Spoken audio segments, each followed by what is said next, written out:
Italy ভিসার নুল্লা ওস্তা এর মাধ্যমে অ্যাপয়েন্টমেন্ট বা আবেদন জমা দেওয়ার প্রক্রিয়াটি ক্যাটাগরি অনুসারে কিছুটা ভিন্ন। 1. Work permit work visa nulla osta. নতুন ওয়েব ফর্ম ও সিস্টেম 22 অক্টোবর 2024 বা তারপরে ইস্যু করা নুলা ওস্তা গ্রাহকদের VFS global web form portal এর মাধ্যমে তথ্য অনলাইনে রেজিস্ট্রেশন করতে হয়। নুলা ওস্তা ভ্যালিডিটি পোর্টাল বা ওয়েব ফর্মে সঠিকভাবে রেজিস্ট্রেশন সফল হলে নুলা ওস্তার মেয়াদ শেষ হওয়া বা এক্সপায়ার হওয়ার বিষয়টি সাময়িকভাবে স্থগিত সাসপেন্ড থাকে।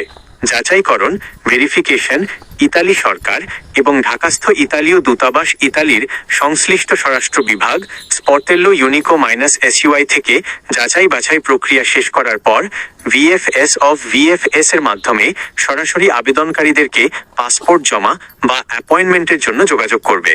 জরুরি নোটিশ ওয়ার্ক ভিসার ক্ষেত্রে আগে থেকে বুক করা অ্যাপয়েন্টমেন্টের প্রয়োজন তুলে দেওয়া হয়েছে। যাচাইকরণ শেষে অ্যাপয়েন্টমেন্ট জমা দেওয়ার আপডেট নিজ ইমেইল বা SMS এর মাধ্যমে জানানো হয়। 2.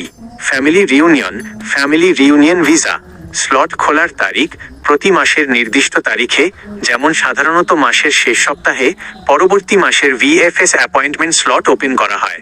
ওয়াক ইন জমা দেওয়ার সুযোগ নুলা ওস্তার মেয়াদ যদি 30 দিনের মধ্যে শেষ হয়ে যায়, তবে নির্ধারিত তারিখে কোনো অ্যাপয়েন্টমেন্ট ছাড়াই সরাসরি ঢাকার ভিএফএস গ্লোবাল সেন্টারে আবেদনপত্র জমা দেওয়া যায়। প্রয়োজনীয় পরামর্শ 1. ভিএফএস পোর্টাল চেক করুন।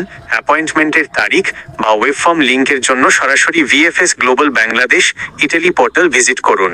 2. স্প্যাম ইমেল বক্স চেক রাখুন। আপনার নিবন্ধিত ইমেল ও মোবাইল বার্তা নিয়মিত লক্ষ্য রাখুন। 3. নিয়োগকর্তার সাথে যোগাযোগ ওয়ার্ক ভিসার ক্ষেত্রে ইতালিতে আপনার কফিল নিয়োগকর্তাকে স্পর্টেল্লো ইউনিকো SUI তে ভেরিফিকেশনের বর্তমান অবস্থা জানতে বলতে পারেন।